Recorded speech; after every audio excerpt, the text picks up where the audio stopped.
Hello everyone, my name is David Allen Gay.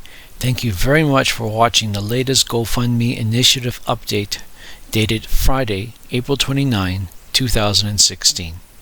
I'd like to talk to you today about some terminology that I use in my GoFundMe video updates called financial self-reliance and self-sustainability. What do those terms mean?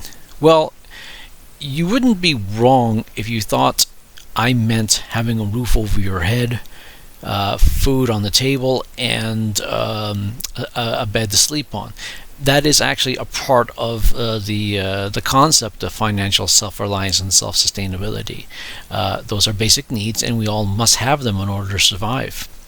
But that terminology also includes something very important. It includes the ability to function normal in society.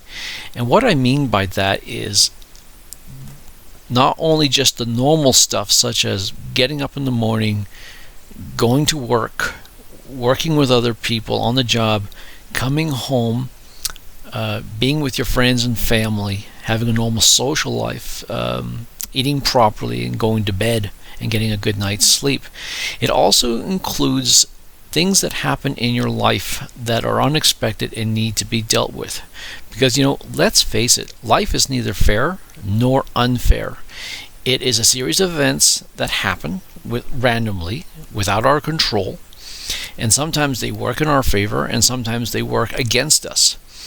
And when you are dealing with situations that work against you or take you off guard and become a crisis, you have to have the ability to deal with these issues in a timely and efficient manner.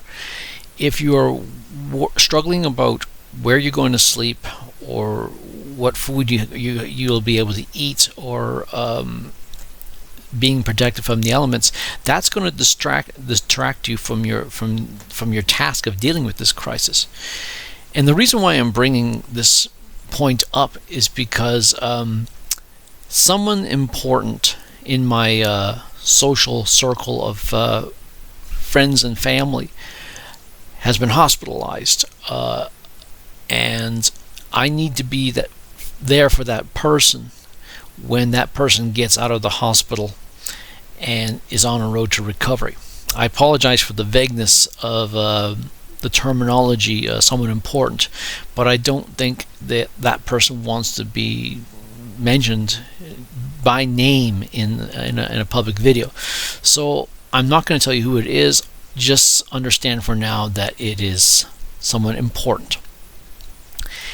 And in order for me to be there for that person, to help out that person, both in the here and now while they're in the hospital, and also after when they're out of the hospital but they need to mend and heal and recover, I can't afford stuff like this to get in the way of my other obligations.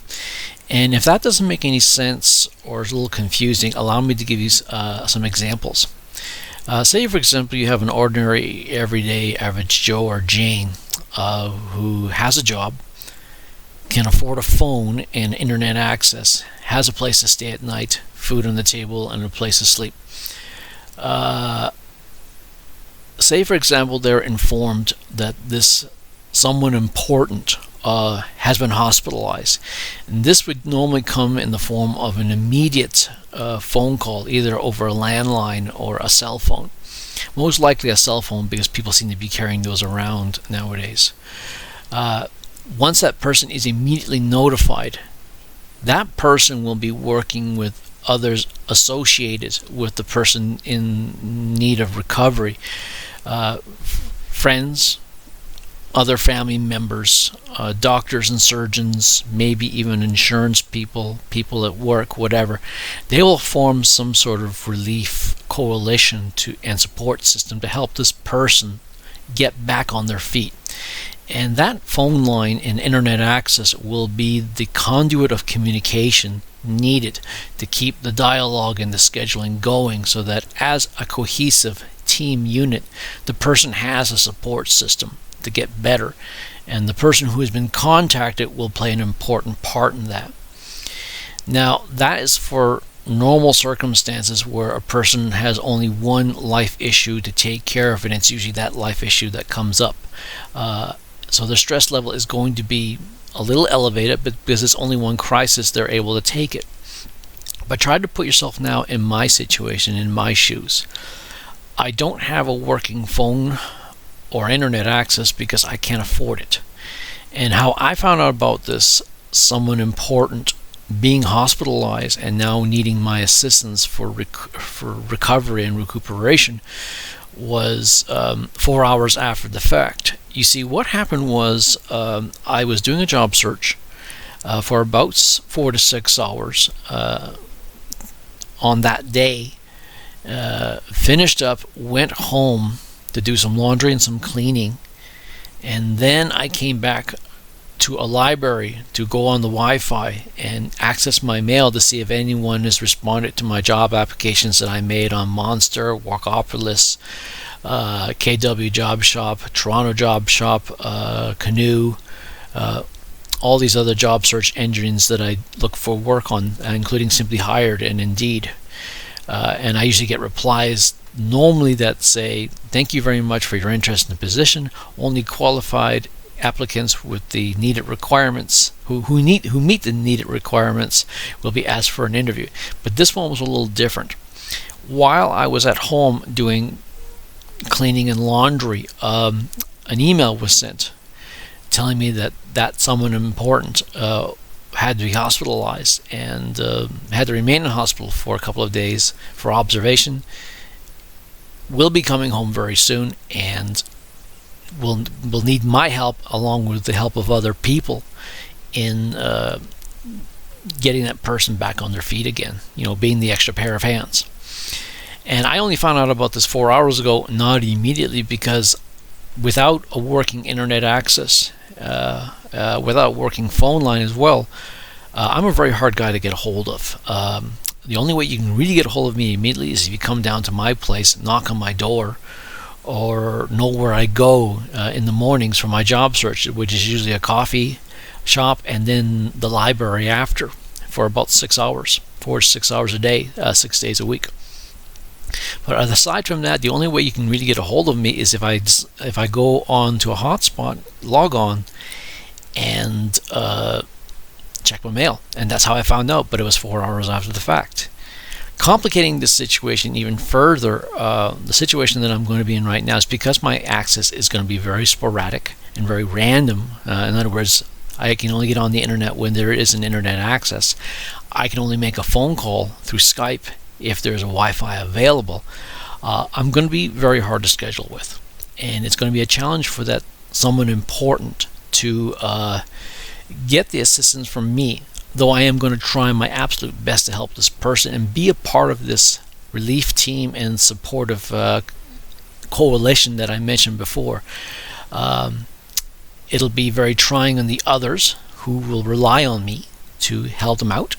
It will be difficult for me to schedule because my timing is going to be very, very erratic.